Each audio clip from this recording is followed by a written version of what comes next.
Редкое явление. Волны уходят в море. Вот такой ветер сегодня.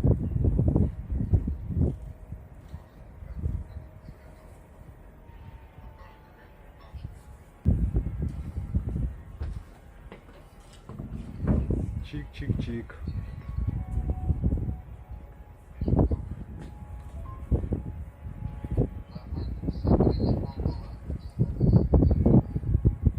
Вот где формируются волны на Казантипе.